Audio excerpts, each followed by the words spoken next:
తాజాగా జగన్మోహన్ రెడ్డి గారు press meet లో చెప్పారు, రాష్ట్రంలో ఏపీలో రూల్ ఆఫ్ లా నడవట్లేదు, రూల్ ఆఫ్ ఫియర్ నడుస్తుంది అని. ఆయన ఆ మాట అన్న కొన్ని గంటలకే అనుకుంటా రావణ్ అనే యూట్యూబర్, ప్రశ్న అనేటువంటి యూట్యూబ్ ఛానల్ నడుపుతున్న రావణ్ని అరెస్ట్ చేసి తీసుకెళ్లారు. అయితే ఆయనకి ఏ కేసులో అయితే అరెస్ట్ చేశారో పిఠాపురంలో అక్కడ బెయిల్ వచ్చింది.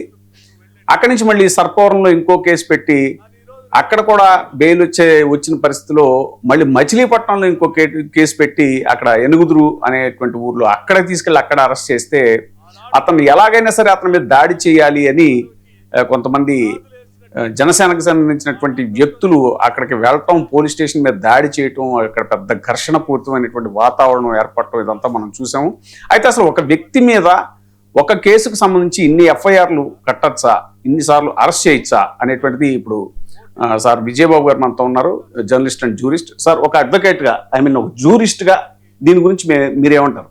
ఎస్, ఇప్పుడు ఆ వ్యక్తి ఎవరు, అతను ఏం చేశాడు, ఏం మాట్లాడాడు, ఎవరి మీద మాట్లాడాడు, ఈ ప్రస్తావన మనం దాని జోలికి వెళ్ళటల్లా. కానీ ఇక్కడ మనం ఏంటంటే ఇప్పుడు అడిగినట్టుగా చట్టం ఏం చెప్తా ఉంది, ఇప్పుడు అక్కడ జరుగుతున్న తంతు అంతా కూడా చట్ట పరిధిలోనే జరుగుతుందా, లేకపోతే చట్టాన్ని అపహాస్యం చేస్తున్నారా? అక్కడ ఇది చాలా ఇంపార్టెంట్. అంటే రూల్ ఆఫ్ లా ప్రకారం జరగటం అది సరే, అంతకంటే కూడా ఇంకా ప్రతి ఒక్కళ్ళు కూడా ఇది తెలుసుకోవాల్సిన అంశం ఏంటంటే, ఇప్పుడు ఆంధ్రప్రదేశ్లో జరుగుతున్నటువంటి ఈ కేసుకు సంబంధించినటువంటి తంతు చూస్తే న్యాయ వ్యవస్థే విస్తుపోవాల్సినటువంటి పరిస్థితి. అంటే ఇంత దారుణంగా న్యాయ వ్యవస్థను అపహాస్యం చేస్తున్నారు ఇక్కడ. ఇది చాలా ఇంపార్టెంట్. ఎందుకని చెప్తున్నానంటే, ఇది మల్టిపుల్ ఎఫ్ఐఆర్స్ అనేటువంటిది ఏంటంటే ఒకే కేసుకు సంబంధించి ఒకే వ్యక్తి మీద కంటిన్యూస్గా అతన్ని అరెస్ట్ చేస్తూ పాటు, అంటే ఇప్పుడు ఫర్ ఎగ్జాంపుల్ ఒక కోర్టు బెయిల్ ఇచ్చింది. ఒక కోర్టు బెయిల్ ఇచ్చిన వెంటనే అతన్ని మళ్ళీ అక్కడి నుంచి తీసుకెళ్ళిపోయి ఇంకొక చోట చేయటం అంటే దాని అర్థం ఏంటి? అంతకుముందు ఆ న్యాయమూర్తి ఇచ్చినటువంటి జడ్జిమెంట్ని వీళ్ళు ఆనర్ చేయడం, అంతే కదా అర్థం. అంటే ఇక్కడ అక్కడ చేస్తున్నారు. అంటే వరుస అరెస్టులు అనేటువంటివి ఖచ్చితంగా ఇప్పుడు ఆంధ్రప్రదేశ్లో జరుగుతున్నటువంటి తీరు ప్రజాస్వామ్యానికి ప్రమాద గంటికలు మాత్రమే కాదు, న్యాయ వ్యవస్థని అపహాస్యం చేస్తున్నాయి అనేటువంటిది ఇది ఖచ్చితంగా. ఎలా అనేది నేను కోర్టులు, సాక్ష్యాలు, తీర్పులతో సహా చాలా బ్రీఫ్గా నేను ఎక్స్ప్లెయిన్ చేస్తాను. ఇప్పుడు ఒక అరెస్ట్ చేశారు, అతను ఏదో అబ్యూజ్ చేశాడో ఏం చేశాడో ఏంటనేది, దాని మీద ఏంటి కోర్టు రిమాండ్ ఇవ్వచ్చు, చాలా జాగ్రత్తగా గమనించాలి. కోర్టు బెయిల్ కూడా ఇవ్వచ్చు. కానీ ఇక్కడ ప్రశ్న ఏంటంటే, ఒక కోర్టు ఒక మనిషికి బెయిల్ అనేది ఇచ్చింది. బెయిల్ ఇచ్చిన తర్వాత అంటే దాని అర్థం ఏంటి? అతను బయటికి వెళ్ళాలి, స్వేచ్ఛగా అతను బయటికి వెళ్ళాలి. కోర్టు ఉద్దేశం ఏంటి ఇక్కడ? ఈ వ్యక్తి ఈ దశలో జైల్లో ఉండాల్సినటువంటి అవసరం లేదు అనేదే కదా అభిప్రాయం. బెయిల్ ఇవ్వటం అంటే అదే కదా. సో అది చెప్పడం అనమాట. అయితే అదే సమయంలో అతను బయట ఉన్నటువంటి నువ్వెవడో చెప్పడానికి అన్న టైపులో అదే వ్యక్తిని అదే ఆరోపణలతో తిరిగి మరో ఎఫ్ఐఆర్ పేరుతో, మరో పోలీస్ స్టేషన్ పేరుతో ఇంకో జిల్లా దగ్గరికి తీసుకెళ్ళి అరెస్ట్ చేస్తే అది నిజమైనటువంటి ఇన్వెస్టిగేషనా, లేకపోతే కోర్టు ఇచ్చిన బెయిల్ ఆర్డర్ని పరోక్షంగా దాన్ని డిఫీట్ చేయటం, ఇది ఇక్కడ పాయింట్. ఇదే ఈరోజు మనం చర్చించాల్సినటువంటి అంశం. అది అందుకని చెప్తున్నా, అందుకే ఇది కీలకమైన అంశం అని చెప్తున్నాను. అంటే ఇది ఒక వ్యక్తి గురించి కాదు ఇక్కడ మనం మాట్లాడేది, ఒక యూట్యూబర్ గురించి కాదు ఇక్కడ మనం మాట్లాడేది, ఒక రాజకీయ పార్టీ గురించి కాదు మనం మాట్లాడేది, ఇది ఒక ప్రత్యర్థుల రాజ్యం గురించి కూడా కాదు. రాజ్యాంగం ఇచ్చిన ఆర్టికల్ 21 వ్యక్తిగత స్వేచ్ఛ, ఇది అట్లాగే ఆర్టికల్ 19 సబ్సెక్షన్ 1 సబ్సెక్షన్ A భావ ప్రకటన స్వేచ్ఛ, ఇది ఆర్టికల్ 14 ఆర్బిటరీ పవర్కి వ్యతిరేకంగా న్యాయం అనేటువంటి దాని గురించి ఇప్పుడు మనం డిస్కస్ చేయాలి. ఇది అయితే ఆంధ్రప్రదేశ్లో ఆ రావణ్ అని ఎవరో మనకు తెలియదు, కానీ అతని ఘటన తీసుకుంటే దేశానికి ఒక లైవ్ స్టడీగా ఇప్పుడు ఇది ఒక కేస్ స్టడీగా అయితే కనిపిస్తుంది. అంటే ఏంటి, ఒక వ్యక్తి మీద కేసు పెట్టి అతన్ని అరెస్ట్ చేసి కోర్టు ముందు పెట్టి కోర్టు బెయిల్ ఇచ్చిన తర్వాత ఆ వెంటనే హుటాహుటిని అక్కడి నుంచి ఇంకో చోటకి తీసుకెళ్ళటం, అక్కడ కూడా బెయిల్ ఇచ్చిన తర్వాత అయినా సంతృప్తి చెందకుండా ఇంకో చోటకి తీసుకెళ్ళటం. సో ఈ సంఘటనలన్నీ ఇలా ఉంటే ఇంకొక గమ్మత్తు ఇక్కడ జరుగుతూ ఉంది, ఒక పెద్ద తంతు. ఏంటి అది అన్నట్టయితే, ఇతన్ని ఇంకో పోలీస్ స్టేషన్కి తీసుకెళ్ళినప్పుడు అధికార పార్టీకి సంబంధించి, అంటే ఈ రూల్ ఆఫ్ లాని ఇంప్లిమెంట్ చేయడానికి బాధ్యతలు తీసుకొని ప్రమాణ స్వీకారం చేసినటువంటి ప్రతినిధులు, వాళ్ళ ప్రతినిధుల యొక్క అనుచరులు వాళ్ళు ఆ పోలీస్ స్టేషన్ల మీద దాడి చేస్తున్నారు. ఆ పోలీస్ స్టేషన్ల మీద దాడి చేసి బ్యారికేడ్లను కుమ్మేసేసి పోలీసులను కింద పడేసి చేస్తే కూడా ఎక్కడా లాఠీ చార్జ్ కానీ వాళ్ళ మీద ఈ రోజుకి కూడా ఒక కేసులు పెట్టడం కానీ ఇవన్నీ జరగలేదంటే దాని అర్థం ఏంటి? రాజ్య హింస ఇది. అంటే హింసని ప్రభుత్వం పరోక్షంగా ప్రోత్సహిస్తుంది అని అంటే this is called abuse of law. ఇది జరుగుతూ ఉంది. సో ఫర్ ఎగ్జాంపుల్ అంతకుముందు ఏదో కొన్ని ఇష్యూస్కి సంబంధించి వైసీపీ నాయకుడు ఆయన ఎవరు మన అంబటి రాంబాబు అనేటువంటి ఆయన బ్యారికేడ్లను తోసుకొని వెళ్తా ఉంటే పోలీసు విధులకి ఆటంకం కలిగించారని ఆయన మీద సెక్షన్లో పెట్టి ఇమీడియట్గా తీసుకెళ్ళి అరెస్ట్ చేశారు. తీసుకెళ్ళి అయిపోయింది. ఇంకొక ఆవిడ మాజీ మంత్రి ఆరోగ్య శాఖ విడుదల రజనీ గారు, ఆవిడని కూడా పోలీసు విధులకు ఈ మధ్య కూడా ఇలాంటి తరచు జరుగుతూనే ఉన్నాయి. మరి అసలు ఇంత దారుణంగా పట్టపగలు సభ్య సమాజం మీడియా వీడియోలు అవి ఇవన్నీ చూస్తూ ఉండగానే ఈ వీళ్ళు పోలీస్ స్టేషన్ల మీద దాడి జరుగుతూ ఉంటే దీని మీద అసలు గవర్నమెంట్ యాక్షన్ ఏంటి? ఎందుకు పోలీసులు నిస్తేజంగా లేకపోతే నిర్లిప్తంగా ఉన్నటువంటి పరిస్థితి? ఇది ఇలా ఉంటే ఒక బెయిలు, మళ్ళీ ఇంకో ఎఫ్ఐఆర్, మళ్ళీ ఇంకొక అరెస్టు. సో దీన్ని ఏమనాలి? ఇది ఇక్కడ దీన్ని ఇన్వెస్టిగేషన్ అనాలా, లేకపోతే కస్టడీని కంటిన్యూ చేయడం కోసం రూపొందించినటువంటి ఒక లీగల్ స్ట్రాటజీనా? ఇది ప్రశ్న. మరి సుప్రీంకోర్టు ఏం చెప్పిందో చూద్దాం. 2022లో మహమ్మద్ జుబైర్ కేసులో చెప్పినటువంటి కోర్ ప్రిన్సిపల్ ఇదే ఇక్కడ గమనించాల్సింది. ఏంటంటే ఒక ట్వీటు లేదా ఒక సబ్జెక్టు మ్యాటర్కి సంబంధించి అనేక ఎఫ్ఐఆర్లు, మల్టిపుల్ ఎఫ్ఐఆర్లు పెడితే ఒక వ్యక్తిని దేశంలో అనేక కోర్టుల చుట్టూ తిప్పినట్టయితే ఇది క్రిమినల్ లా హెరాస్మెంట్, అంటే క్రిమినల్ లాని ఒక హెరాస్మెంట్ టూల్గా మార్చటమే అని చెప్పి సుప్రీంకోర్టు తీవ్రంగా హెచ్చరించింది. ఇది ఇక్కడ ఇప్పుడు ఈ పని చేస్తున్నటువంటి వాళ్ళు కానీ, దీన్ని అలో చేస్తున్నటువంటి వాళ్ళు కానీ, దీన్ని నిర్లిప్తంగా చూస్తున్న పోలీసులు కానీ గమనించాల్సింది ఏంటంటే సాక్షాత్తు సుప్రీంకోర్టు ఏమందంటే క్రిమినల్ లాని మీరు ఒక హెరాస్మెంట్ టూల్ కింద మీరు వాడుతున్నారు అనేది ఇక్కడ చాలా కేటగారికల్గా సుప్రీంకోర్టు హెచ్చరిక చేసింది అనేది చెప్తున్నారు. Criminal law should not become a tool of harassment అని చెప్పని సుప్రీంకోర్టు చాలా స్పష్టంగా చెప్పింది. అంటే ఏంటి? ఇక్కడ క్రిమినల్ లాకి సంబంధించి ఒక దీనికి ఒక బెయిల్ ఇచ్చింది అన్నప్పుడు ఆ బెయిల్ని మీరు ఆనర్ చేయాలి. సో చట్టం ఏంటి? ఇక్కడ నేరాన్ని విచారించడానికి అనేది ఉండాలి ఇక్కడ క్రిమినల్ లా అనేది. అంతే తప్ప ఒక స్వరాన్ని నొక్కేయడానికి కాదు. ఒక విమర్శకుడిని పూర్తిగా తొక్కి పెట్టేసేసి అతను జర్నలిస్ట్ కావచ్చు, ఇంకోళ్ళు కావచ్చు, కోర్టుల చుట్టూ తిప్పడానికి దీన్ని ఒక టూల్గా ఉపయోగించుకోవడం కాదు. యూట్యూబర్ జైల్లోనే ఉంచాలి అనేటువంటి కసి పట్టుదల కోసం కాదు. సో 2026లో బెనయ్ కుమార్ సింగ్ కేసు కూడా సుప్రీంకోర్టు చాలా స్పష్టంగా చెప్పింది ఏంటన్నట్టయితే ఒక వ్యక్తికి బెయిల్ ఇచ్చిన తర్వాత సక్సెసివ్ ఎఫ్ఐఆర్లు పెట్టి అతన్ని కస్టడీలోనే ఉంచేటువంటి ప్రయత్నం కనుక చేసినట్లయితే అది ఖచ్చితంగా కాన్షియస్ అటెంప్ట్, అంటే కావాలనే ఇంటెన్షనల్గా మ్యాలఫైడ్ ఇంటెన్షన్ గానే చేస్తున్నారని కోర్టు ఇక్కడ గుర్తించింది. అంటే ఏంటి? కాన్షియస్ అటెంప్ట్ అనేటువంటి పదం ఇక్కడ చాలా ముఖ్యం. ఇది చాలా గమనించాలి. ఇది పొరపాటున చెప్పినటువంటి ఇది కాదు. కాబట్టి ఇదేంటి? ఇది ఎట్టి పరిస్థితుల్లో సాధారణ ప్రొసీజర్, రొటీన్ ప్రొసీజర్ కాదు. ఇది ఒక ప్యాటర్న్. ఈ ప్యాటర్న్ ఏంటి? మొదటి కేసులో బెయిల్ వస్తుంది, వెంటనే రెండో కేసులో కూడా బెయిల్ వస్తుంది, ఆ తర్వాత వెంటనే మూడో కేసు. అంటే ఇక్కడ మూడో కేసులో కూడా రిమాండ్ రావాలనేటువంటిది వీళ్ళ ఇంటెన్షన్, ప్రయత్నం. ఇలా చేస్తూ పోతే ఇక్కడ రాజ్యాంగ రక్షణ అనేది పేపర్ మీదే ఉంటుంది తప్ప బెయిల్ ఆర్డర్ ఎఫెక్ట్ అనేటువంటిది ఉండదు. బెయిల్ ఇచ్చిన తర్వాత ఒక వ్యక్తి ఫ్రీ అవ్వాలి. కోర్టు ఆదేశాలు ఏంటి? దీన్ని స్టేషన్ చైన్ లింక్ అని న్యూట్రలైజ్ చేస్తూ ఉంది అనేటువంటిది చెప్తున్నారు. అంటే ఏంటి? ఇది ఒక న్యాయ వ్యవస్థ మీద ఇండైరెక్ట్ అటాక్. ఇది నేను ఇక్కడ ప్రధానంగా చెప్తున్నా. ఎస్, చాలా స్పష్టంగా ఇది న్యాయ వ్యవస్థ మీద పరోక్ష దాడిగానే దీన్ని చూడాలి తప్ప ఒక వ్యక్తి మీద కాదు. ఒక వ్యక్తిని విడుదల చేయండి అని కోర్టు చెప్తా ఉంది. చెప్తా ఉంటే సరే ఈ కోర్టులో విడుదల చేయమని చెప్తున్నారు, మనకి ఇది నచ్చలేదు, ఇక్కడ విడుదలయ్యాడు కదా అందుకని ఇంకో పోలీస్ స్టేషన్లో అరెస్ట్ చేద్దాం. అప్పుడు ప్రజలు అడగాల్సినటువంటి ప్రశ్న ఏంటి? రాష్ట్రంలో రూల్ ఆఫ్ లా నడుస్తుందా లేదా, రూల్ బై ఎఫ్ఐఆర్ నడుస్తుందా లేదా? రావణ్ ఘటనలో మీడియా రిపోర్ట్స్ ప్రకారంగా Pithapuram case, Sarpavaram case, Enakoduru case, Machilipatnam case ఇలా వరుసగా అరెస్టులు జరిగాయి, బెయిల్స్ వచ్చాయి. వచ్చిన తర్వాత కస్టడీకి తీసుకెళ్లాలనేటువంటి ఒక నిరంతర ప్రయత్నం అనేది జరుగుతుంది.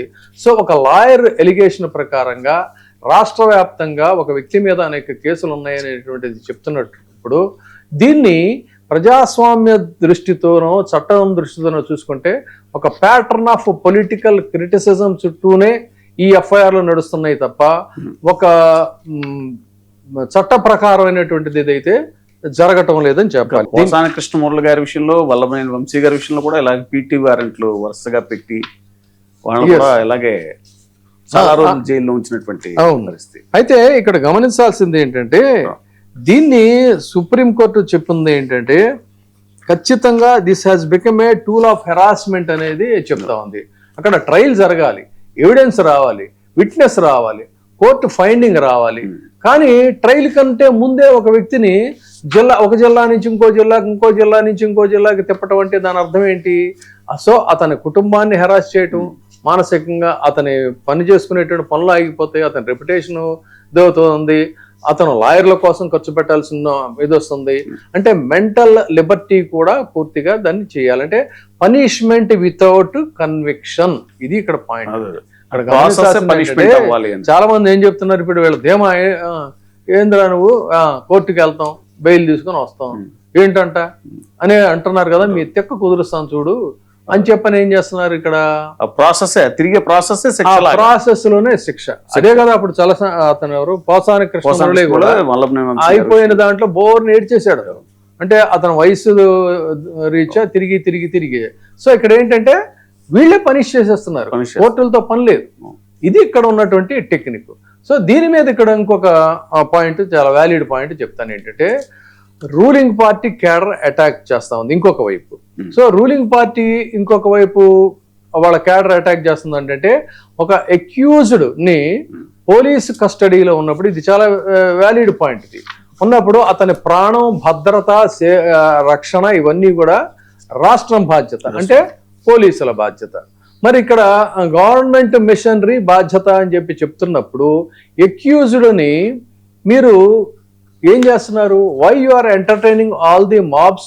చాలా అసభ్యంగా మాట్లాడుతున్నారు, కోడిగుడ్లు ఇసురుతున్నారు, మాకు ఒక్కసారి అవకాశం ఇవ్వండి అంటున్నారు, పోలీసులను తోసేస్తా ఉన్నారు.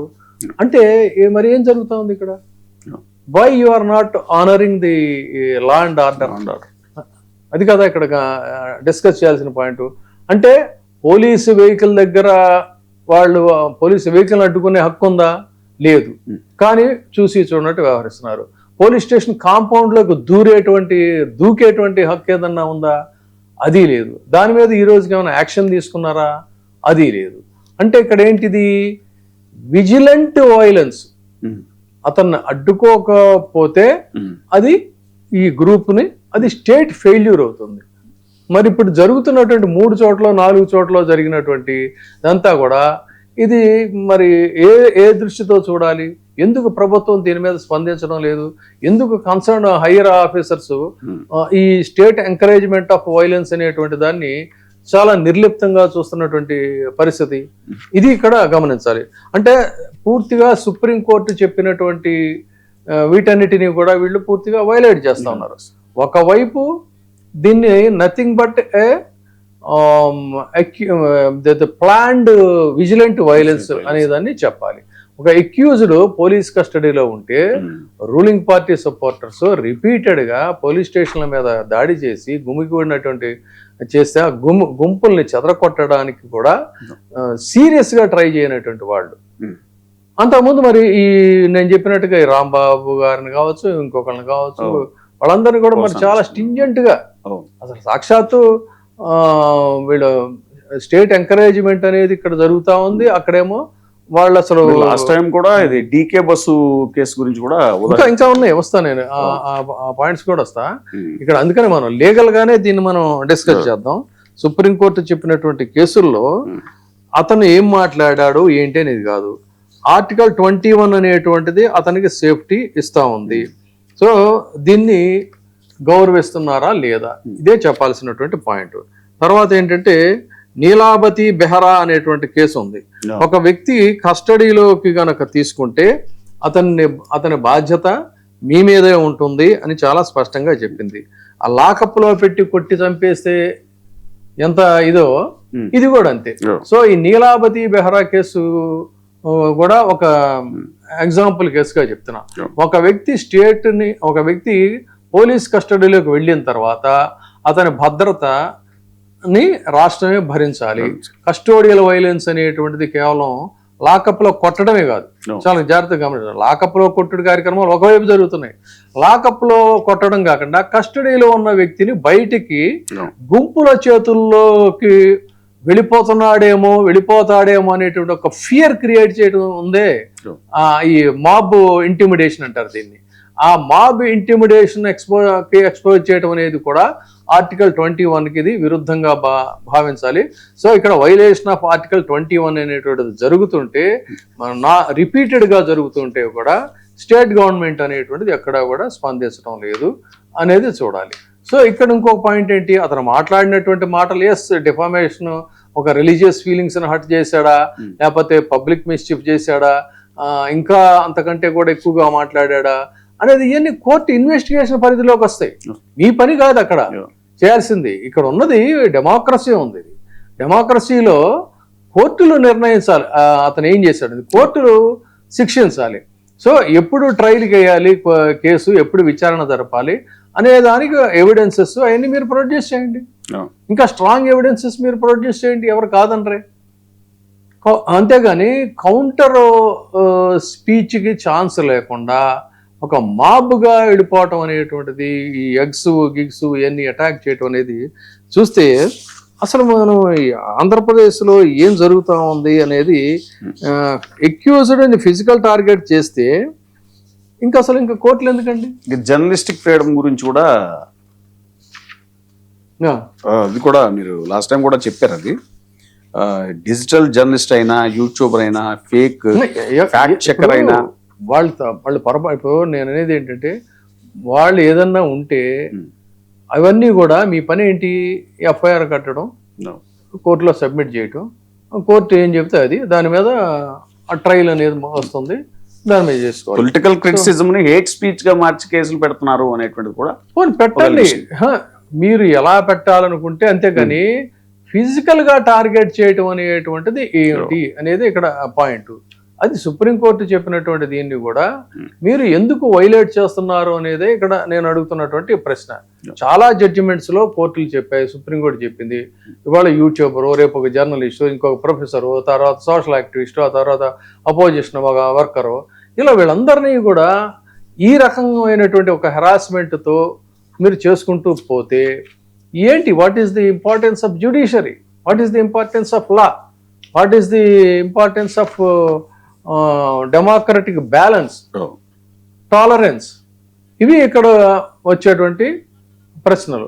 సో పబ్లిక్ ఇంట్రెస్ట్ ప్రకారం ఏంటంటే this is not the right way అనేది అందరూ కూడా చూసి ఆశ్చర్యపోతున్నారు. కాన్స్టిట్యూషనల్ లైన్ ఎందుకు మీరు రెండు వైపుల నుంచి కూడా చేస్తారంటే, మా తడాకా ఇది చూసుకోండి రా అని చెప్పనేటువంటి ఇది. అయితే ఖచ్చితంగా ఇది రేపు పొద్దున్న ఆంధ్రప్రదేశ్లో అత్యున్నతమైనటువంటి న్యాయస్థానానికి వెళుతుంది. వెళ్ళిన తర్వాత అప్పుడు దీని మీద ఒక ప్రాపర్ ఇది ఇస్తుంది అనేది. ఎందుకంటే ఎప్పుడు కూడా న్యాయస్థానాలని కాదని ఏది చేసినా కూడా దానికి తగినటువంటి రిప్రికషన్స్ అనేవి డెఫినెట్గా ఉంటాయి. ఎవరు కూడా చట్టానికి అతీతులు కాదు, ఎంత స్థాయిలో ఉన్నటువంటి. కాకపోతే ఏంటంటే ఒక్కొక్కసారి డిలే జరగచ్చు కాక ఇప్పుడు. కానీ ఈ లోపు ఏమవుతుందంటే సొసైటీ డిస్టర్బ్ అవుతా ఉంది, అది ఇక్కడ పాయింట్. ఇంకొకటి చెప్తాను నేను ఇక్కడ, మరి ఇంపార్టెంట్ థింగ్ ఏంటంటే, మరొక కేసులో కూడా జరిగింది. ముఖ్యంగా ఈ రిమాండ్ ఈ ప్రతిసారి కూడా అర్ధరాత్రి అపరాత్రి వచ్చి తీసుకెళ్ళిపోవడం చేయటం, ఇదంతా కూడా చేసినప్పుడు యాంటోనీ ప్రిన్సిపల్స్ అనేటువంటిది ఒక మల్టిపుల్ ఎఫ్ఐఆర్స్కి సంబంధించి టీటీ యాంటోనీ కేసు అనేది కూడా ఖచ్చితంగా ఒక రెఫరెన్స్ కింద తీసుకోవాలి. టీటీ యాంటోనీ ప్రిన్సిపల్స్ ప్రకారంగా ఏంటంటే దాన్ని బిఎన్ఎస్ఎస్ సెక్షన్ 187 అంటే ఇక్కడ రిమాండ్. మ్యాజిస్ట్రేట్ మెకానికల్గా రిమాండ్ ఇవ్వకూడదు అనేటువంటిది మనం గతంలో కూడా డిస్కస్ చేసాం. అందుకని చెప్పని ఇప్పుడు వాళ్ళందరూ కూడా బతికిపోతాం అన్నారు. సో అరెస్టు నెసెసిటీని కాన్స్టిట్యూషనల్ సేఫ్ గార్డ్గా పరిశీలించాలి. అందుకని చెప్పానన్నారు. సెక్షన్ 480, 483 ఇవి బెయిల్ పవర్స్. కాబట్టి కోర్టు బెయిల్ ఇస్తే ఆ ఆర్డర్ని రియల్ ఎఫెక్ట్గా ఉండాలి. అదే ఆర్డర్ అంటే ఇంకొక ఎఫ్ఐఆర్ పేరుతో పెట్టడం అంటే ఏమవుతుందో దాన్ని డిఫీట్ చేయటమే కదా. కోర్టు జడ్జిమెంట్ మీరు డిఫీట్ చేస్తున్నారు. సో ఇది ఇక్కడ జరుగుతున్నటువంటి తంతు. అంటే మీరు పూర్తిగా దాన్ని రూల్డ్ అవుట్ చేస్తున్నారు. మీకు అసలు జ్యుడిషియరీతో కోర్టులతో పని లేదు అనేటువంటిది. సో ఇక్కడ మీరు ఏం చేయాలి అంటే ఇప్పుడు ఈ కేసులు ఇలాంటి వాళ్ళు మీరు హైకోర్టుని అప్రోచ్ అవ్వాలి. అప్రోచ్ అయ్యి ఏం చేయాలి, కొన్ని నాకు తెలిసిన సూచనలు నేను చెప్తాను ఇక్కడ. ఇది ఇట్లా మల్టిపుల్ ఎఫ్ఐఆర్స్ అనేటువంటి పెడుతున్నప్పుడు తక్షణం ఇప్పుడు ఈ పాటికే చేయాలి. మరి తక్షణం చేయాల్సినటువంటిది ఏంటంటే మీరు ఇన్ని మల్టిపుల్ ఎఫ్ఐఆర్స్ అని అంటే హైకోర్టులో మీరు ఎఫ్ఐఆర్ని క్వాష్ చేయాలి, క్వాష్ పిటిషన్ వేయాలి. తర్వాత ఇంకో చేయాల్సింది ఏంటంటే ఈ కేసెస్ అన్నిటినీ కూడా క్లబ్ చేసి ట్రాన్స్ఫర్ చేయమని అడగాలి. అంటే నో ఫర్దర్ ఎఫ్ఐఆర్స్ అని చెప్పని. ఇక్కడ ఇంకొకటి ఏంటి, అక్యూజ్డ్ తరఫున అడగాల్సింది రిలీఫ్ ఏంటంటే మీరు సబ్జెక్ట్ మ్యాటర్ మీద ఉన్నటువంటి ఎఫ్ఐఆర్లన్నీ కూడా క్లబ్ చేయండి, ఒకే ఇన్వెస్టిగేషన్ కింద మీరు ట్రీట్ చేయండి, అంటే ఇన్వెస్టిగేషన్ ఏజెన్సీని ట్రాన్స్ఫర్ చేయమని చెప్పని అడగాలి. అడిగితే అప్పుడు ఖచ్చితంగా కోర్టు దీనికి పాజిటివ్గా ఇదవుతుంది. సో ఫ్రెష్ అరెస్ట్ చేయాలంటే అప్పుడు ఏమవుతుందంటే ముందుగా కోర్టు పర్మిషన్ తీసుకోవాలి. అది ఇక్కడ జరగాల్సింది. సో 4 పాయింట్లు ఏంటంటే ఫ్యూచర్ ఎఫ్ఐఆర్స్లో మీరు చేయాల్సింది ప్రొటెక్షను అడగాలి. అంటే పోలీస్ స్టేషన్ల దగ్గర మాబ్ గ్యాదరింగ్స్ అనేవి లేకుండా సెక్యూరిటీ ఏర్పాటు చేసేటువంటి డైరెక్షన్స్ కోర్టు నుంచి మీరు తెచ్చుకోవాలి. మల్టిపుల్ ఎఫ్ఐఆర్స్ ఉంటే వాటన్నిటిని కూడా క్లబ్ చేయమని చెప్పాలి. ఎక్యూజ్డ్ సేఫ్టీ మీద మనం ఇందాక గుర్తు చేసింది డీకే బస్సు కేసులో సేఫ్ గార్డ్స్ అమలు చేయాలని చెప్పని రూలింగ్ పార్టీ వర్కర్స్ చేసినటువంటి దాడి ప్రయత్నాల మీద ఇండిపెండెంట్ ఎఫ్ఐఆర్లు చేయకుండా వీటన్నిటి మీద కూడా డీకే బస్సు కేసు అనేటువంటిది ఒక బెస్ట్ రెఫరెన్స్ కింద ఉంది. సో దీనికి పరిశీలించమని హైకోర్టు వారిని ఉన్నత న్యాయస్థానాన్ని అడగాల్సినటువంటి అవసరం ఉంది. సో ఇది ఈ కేసులో జరగాల్సింది. కాబట్టి ఈ పోలీస్ స్టేషన్ల దగ్గరికి వెళ్ళటం, ఇంటిమిడేట్ చేయటం ఇవన్నీ అనంటే అది తాత్కాలికమైన ఇదే తప్ప అంతిమంగా అది వాళ్ళ మెడకు చుట్టుకుంటుంది. వాళ్ళకి ప్రాపర్గా కనుక ఇదైతే ఖచ్చితంగా వాళ్ళందరినీ కూడా వీడియోలు ఉన్నాయి, ఆ వీడియోల ద్వారా ఎవరెవరు ఏం చేశారు ఏంటి అనేది అయితే రేపు పొద్దున వాళ్ళు తప్పించుకోలేరు. అందుకని ఇది చట్టాన్ని మీరు అబ్యూస్ చేయటం తప్ప వ్యక్తుల్ని కాదని, క్రిమినల్ లాని పొలిటికల్ వెపన్ గా మార్చుకుంటున్నారు అనేటువంటిది చెప్తున్నా. ఇది ఒక పైశాచికానం తప్ప దీనివల్ల ఒరిగేది లేదు, జరిగేలేదు. కాకపోతే ఏంటంటే డెమోక్రసీని ఇంత అపహాస్యం చేస్తే రేపు పొద్దున భవిష్యత్తులో దీని ఇంపాక్ట్ అయితే మీకు డైరెక్ట్లీ ఆర్ ఇండైరెక్ట్లీ ఉంటుంది. అందుకని రూల్ ఆఫ్ లా అనేది ప్రతి ఒక్కరికి కూడా సంబంధించినటువంటి అంశం. మరి ఇప్పటికైనా సరే ప్రభుత్వం ఈ దిశగా తక్షణం నిర్ణయం తీసుకుంటే మంచిది. కాదన్నట్లయితే రేపు పొద్దున కోర్టులు ప్రశ్న టీం నుంచి వాళ్ళ టీం మెంబర్ ఒక అమ్మాయి కూడా మాట్లాడిందండి. మరో సాయికృష్ణ కేసు లాగా చేద్దాం అనుకుంటున్నారా రావణ్ణి అనేటువంటి అప్పీల్ కూడా చేసింది గవర్నమెంట్ కి. మేమైతే చూస్తూ ఊరుకోవని అదే చెప్తున్నా. ఇప్పుడు అంటే రాజ్యాధికారం మన చేతిలో ఉంది కదా అని రెచ్చిపోయి చేస్తే అదేం పెద్ద ఘనకార్యమేం కాదు అది.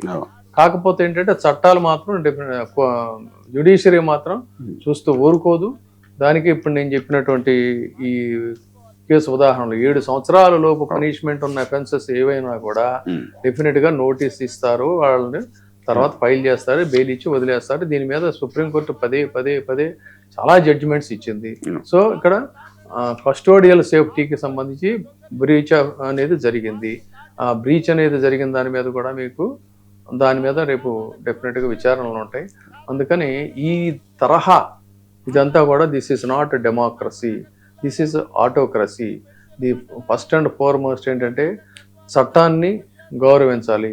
మీరు వ్యక్తుల్ని మీరు వ్యతిరేకించండి, వ్యక్తుల యొక్క చేష్టలను, చర్యలను, వాళ్ళ కామెంట్లను, వాటిలను మీరు నిరసించండి, కానీ బట్ చట్ట పరిధిలో చేయాలి ఇవన్నీ కూడా. అది బెయిల్ వచ్చిన తర్వాత సేమ్ సబ్జెక్ట్ మ్యాటర్లో ఫస్ట్ అరెస్ట్ చేయాలంటే ఇప్పుడు నేను చెప్పినట్టుగా హైకోర్టుకి వెళ్తే కోర్టు పర్మిషన్ తప్పనిసరిగా తీసుకోవాలి. అందుకని అక్యూజ్డ్ పోలీస్ స్టేషన్కి మధ్య తరలించే సమయంలో ఖచ్చితంగా కోర్టు వారు సెక్యూరిటీ అనేది ఇవ్వాలని చెప్తారు. గ్యాదరింగ్స్ ఉండడానికి వీలు లేదనే ఆర్డర్స్ ఇస్తారు. ఈ కోడిగుడ్లు గిడిగుడ్లు చేయడానికి వీల్లేదని చెప్పి అంటారు. సో అందుకని తర్వాత ఆ CCTV footage, medical records, arrest memos, station diaries వీటన్నిటిని కూడా కంప్లీట్ కోర్టుకి రేపు పొద్దున సబ్మిట్ చేయాల్సి ఉంటుంది. అందుకని ఇది ఈ కేసుల్లో ముఖ్యంగా ఫాలో అవ్వాల్సినటువంటి రూల్స్. ఇంత డిస్కషన్ జరుగుతుంటే కూడా సార్, తాజాగా అనకాపల్లి జిల్లా నర్సీపట్నంలో రూరల్ ఎస్ఐ రాజారావు అనే ఆయన లాఠీకి జెండూ బాంబు రాసి వైఎస్ఆర్సీపీ కార్యకర్తను దారుణంగా కొట్టాడు అనే దాని మీద ఆయన అక్కడ మాజీ ఎమ్మెల్యే పెట్ల ఉమాశంకర్ గణేష్ కూడా చాలా తీవ్రంగా దాన్ని వ్యతిరేకిస్తూ ఇది చేసినటువంటి పరిస్థితి. అసలు ఏంటి అసలు ఇంతలాగా ఈ ఏమవుతుంది సీరియల్ గా ఎందుకు జరుగుతున్నాయి? నేను పదే పదే చాలా సార్లు చెప్పాను ఫ్రాంకెన్స్టైన్ స్టోరీని, రిపీటెడ్ గా మళ్ళీ అదే చెప్పాల్సి వస్తుంది. ఒక రాక్షసత్వాన్ని మనం గనక ప్రేరేపించి జనం మీదకి వదిలితే ఆ తర్వాత అది వాళ్ళ కంట్రోల్లో కూడా ఉండదు. సో పోలీసు వ్యవస్థ అనేటువంటిది బాధ్యతాయుతంగా చట్టానికి లోబడి వాళ్ళు పనిచేసుకుంటూ ఉంటే బాగానే ఉంటుంది. కానీ వీళ్ళు ఏంటంటే వాళ్ళకి ఎనార్మస్ రైట్స్ ఇచ్చేశారు. మీరు ఏమైనా చేయండి పర్వాలేదు, నడి రోడ్ల మీద బాధేసేయండి, బట్ మేము ఉన్నాం. ఇంటికి వెళ్తామంటే భార్యాభర్తలు తీసుకెళ్ళి అరెస్ట్ చేసుకొని ఎత్తుకెళ్ళివ్వండి, ఏం కాదు మీకు మేము ఉన్నాం అని ఈ రకమైనటువంటి భరోసాలు ఇవ్వటం వల్ల ఏమవుతుంది, శవాన్ని కూడా దొరకనటువంటి స్థితిలో సంఘటనలు జరుగుతూ ఉన్నాయి. సో జెండూ బాంబులే రాస్తారు, ఇంకేదైనా కూడా హైకోర్టు కూడా రిపీటెడ్ గా ఈ మధ్యన వార్నింగ్స్ ఇస్తుంది కదా సార్ పోలీస్ డిపార్ట్మెంట్. అసలు లేదు, జ్యుడిషియరీ మీద కోర్టుల మీద వాళ్ళకి భయం లేదు, భక్తి లేదు. మరి ఏంది వాట్ ఈస్ మరి దాని మీద కంటెంప్ట్ ఆఫ్ కోర్ట్ కింద డిపార్ట్మెంట్ మీద ఇప్పుడు కొన్ని ఇలాంటి వాటిల్లో ఆలస్యం అవ్వచ్చేమో కానీ అంతిమంగా అయితే ఖచ్చితంగా ఎప్పటికీ కూడా చట్టం అనేటువంటిది గెలుస్తుంది. ఆ విశ్వాసం మనకు ఉంది.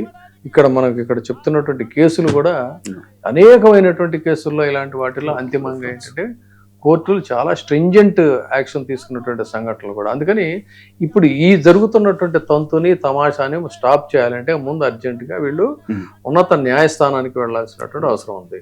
హైకోర్టులో చేయాల్సింది ఏంటంటే మల్టిపుల్ ఎఫ్ఐఆర్ల మీద ఒకే కేసు సంబంధించి ఇప్పుడు నేను చెప్పిన ఈ సుప్రీంకోర్టు ఈ జడ్జిమెంట్స్ ఉన్నాయి కదా, ఈ రెఫరెన్స్ అన్ని కూడా పెట్టి ఈ జుబైర్ కేసు కానీ ఇవి కానీ అక్కడ సబ్మిట్ చేయాలి. చేసిన తర్వాత జరిగిన సంఘటనలు వీడియో సాక్ష్యాధారాలు ఇవన్నీ కూడా వాళ్ళు సబ్మిట్ చేస్తే అప్పుడు ఒక అక్యూజ్డ్ని మానసికంగా ఇది ఒక రకంగా ఏంటంటే అతనికి వీళ్ళ మాబ్స్ అటాక్ అనేది శారీరకంగా అతనికి ఏమి హాని జరగకపోవచ్చు, దాడి జరగకపోవచ్చు, కానీ ఇదేంటంటే సైకలాజికల్ గా ఒక ఫియర్ క్రియేట్ చేయడం, రూల్ ఆఫ్ ఫియర్ అని అన్నాడు కదా, అది కూడా దీనికి ఎంతకే వస్తుంది. అందుకని వాటి మీద ఉన్నప్పుడు ఏంటంటే అప్పుడు కోర్టు ఏం చేస్తుందంటే ఖచ్చితంగా కోర్టు వారు అతనికి వేరియస్ ప్లేసెస్కి వెళ్తున్నప్పుడు ప్రొటెక్షన్ ఇవ్వాల్సిన అవసరం ఉంటుంది. మల్టిపుల్ ఎఫ్ఐఆర్లను క్లబ్ చేయాలని చెప్పి అనేటువంటి ఆ డైరెక్షన్స్ వస్తాయి. ఇక్కడే వీళ్ళు ఇంకొక తమాషా కూడా చేయొచ్చు, అది కూడా చెప్తున్నా. ఏంటంటే ఎఫ్ఐఆర్ సేమ్ మల్టిపుల్ ఎఫ్ఐఆర్లు ఒకే కేసు కాదు అనే దాని మీద జడ్జిమెంట్స్ వచ్చాయి కాబట్టి ఒక్కొక్క చోట ఇతని మీద ఒక్కొక్క రీతిలో చెప్పచ్చు. అది కూడా ఇప్పుడు నేను చెప్పింది ఏంటంటే ఒక కేసు ఒక దీంట్లో బెయిల్ ఇచ్చిన తర్వాత ఇమీడియట్గా అతను అక్కడికక్కడ అరెస్ట్ చేసి తీసుకెళ్లేటువంటిది లేదు. ఎందుకని ఇవన్నీ కూడా below 7 years cases. Below 7 years cases అన్నప్పుడు ఏంటంటే you have to follow the procedure. అతనికి ముందు నోటీసులు ఇవ్వాలి, నోటీస్ ఇచ్చిన తర్వాత తీసుకెళ్ళాలి. మరి అవి జరుగుతున్నాయి ఎక్కడంటే జరగట్లేదు. So that there is everywhere there is a violation of law. Hunger strike కూడా చేస్తున్నాడు స్టేషన్ లో ఎవరు, రావణ్. అలా ఆల్మోస్ట్ ఇప్పుడు 3 days నుంచి 4 days నుంచి అరెస్ట్ చేసిన దగ్గర నుంచి అతను ఫుడ్ తీసుకోవట్లేదు. డెమోక్రసీలో ఎప్పుడైతే చట్టాల ఉల్లంఘన జరుగుతుందో భారతదేశంలో అంతిమంగా గాంధీ గారు చెప్పినటువంటి ఇదైతే ఉంది కదా. కాబట్టి చూద్దాం. ఇదైతే చాలా అరాచకమైనటువంటి పరిస్థితి. ఇక్కడ మనం again we're talking about the violation of law. ఈ వైలేషన్ ఆఫ్ లా అనేటువంటి దాని మీద ఖచ్చితంగా కోర్టులు దృష్టి సారించాల్సిన, అత్యున్నత న్యాయస్థానం తక్షణం దృష్టి సారించాల్సినటువంటి అవసరం ఉంది.